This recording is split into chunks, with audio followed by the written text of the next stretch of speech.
Bom dia, alunos do segundo ano C da Escola Israel Leocádio. A nossa aula de hoje é de literatura.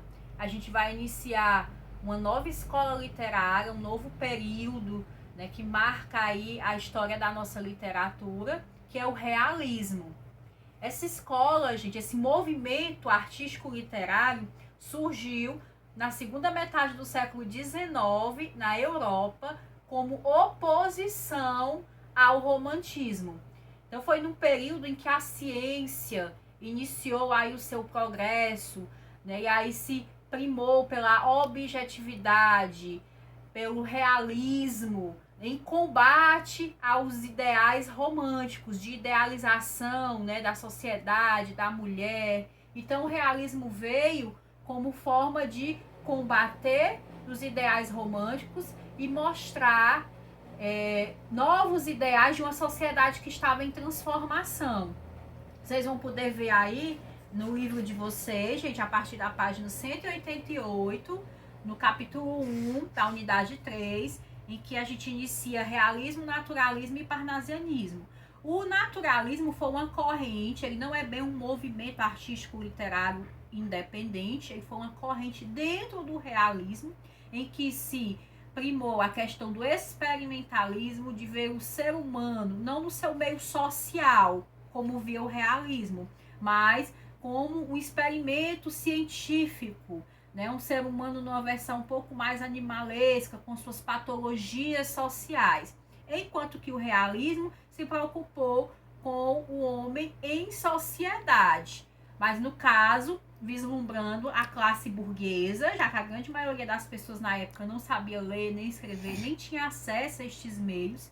Então, se privilegiava a classe burguesa, se via retratada essa classe, essa elite da época. Só que aqui no caso, os autores já primaram por um retrato da realidade. Eles atacaram, no caso, né, eles denunciaram o que estava errado na sociedade na época e escolheram as três principais instituições burguesas, né, do século XIX: a família, a igreja católica, no caso, e o casamento.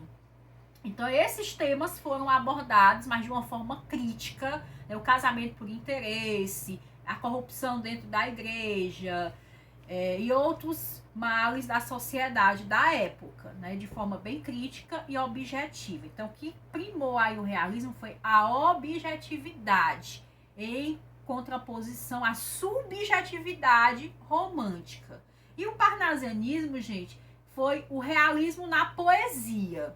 Ele cuidou somente da poesia. Nós vamos falar mais adiante dele, desse movimento parnasianismo, né? Que enquanto que o realismo ficou na prosa, o parnasianismo ficou na poesia.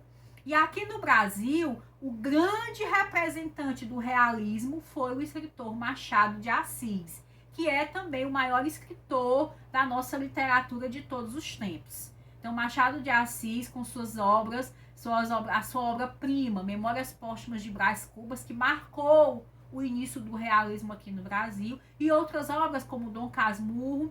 Ele é esse grande representante do movimento realista brasileiro, certo? Na Europa também ele se iniciou, só depois ele veio ao Brasil. Então a gente vai poder falar mais sobre esse movimento artístico literário que se deu em todas as artes. Se vocês observarem aí na página 188 do livro de vocês, ele já começa com uma pintura, né, de Gustave Courbet, uma pintura realista, né, já antecipando aí um movimento artístico literário que viria, certo?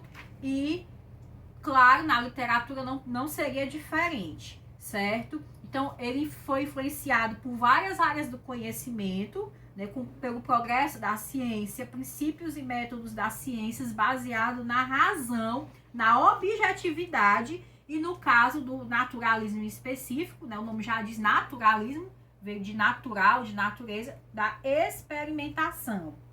O ser humano visto como se fosse um experimento de laboratório, só que no seu meio social. Passaram, né, a ser referências na literatura também outros campos do saber, como a filosofia, a história, a geografia e outras áreas do conhecimento humano. Certo? Então, nesse contexto, objetividade e racionalismo racionalidade ganharam o destaque dentro da nossa literatura, em contraposição ao romantismo, que já seria um movimento aí ultrapassado. Então, até a próxima aula. Estudem e qualquer coisa estamos por aqui.